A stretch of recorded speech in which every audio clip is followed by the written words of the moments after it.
As I've attended several of the tea parties and participated in a couple now, you folks are the great. It was a proud moment seeing everyone standing up for this. The common question afterwards, though, is what are we going to do next? Or folks ask, what can we do to help? Well, with the 2010 election season literally right around the corner, there's lots of things to do. But the real question is, are you ready for action? Yes. Thank you. Our Government Accounting Office reports unfunded liabilities for Social Security, Medicare, and Medicaid are $55 trillion. If we were asked to pony up that amount, it would be $183,000 per person. And what is our government doing now? They're proposing a new health care reform that will top $1 trillion in cost. Smart Money magazine just published a report that shows we spend over 16% of our gross domestic product on health care. When you compare that to 30 nations of the Organization for Economic Cooperation, their average is only 9%.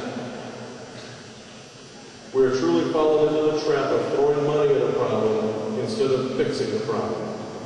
So I guess they aren't listening in Washington when a Zogby poll shows only 27% of Americans want this type of reform.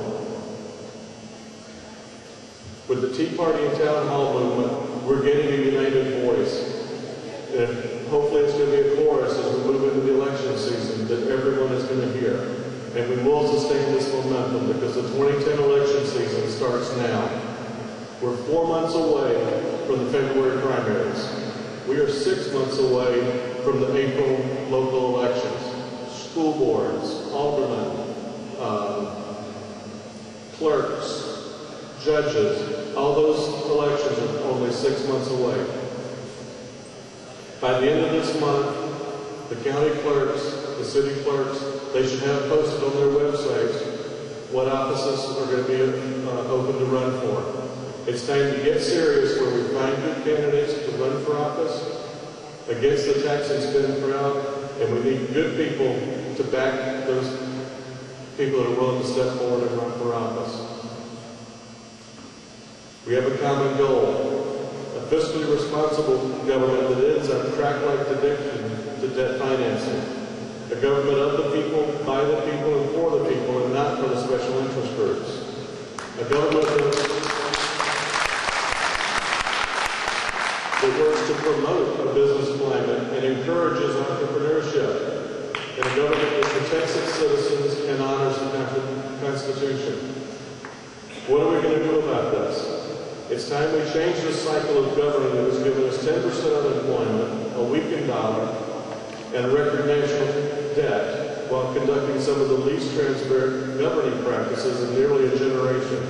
It's time to call out these elitists who have campaigned as moderates, begged for our conservative vote, but then they don't represent our common interest.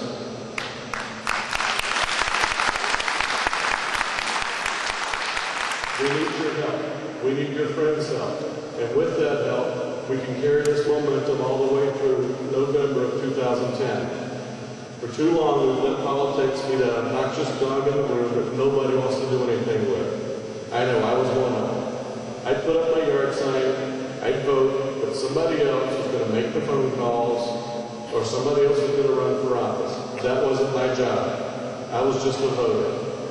Well, I've come to realize we don't need politicians to enact term limits through legislation. We can do that at the ballot box.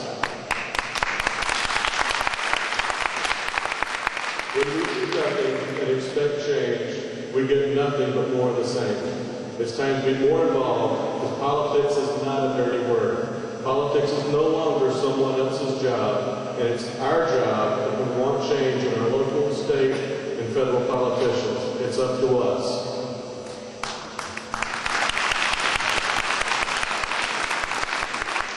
We are continuing this grassroots movement, and my challenge to you is this. Who is willing to take the next step in being active in a political campaign for these upcoming elections?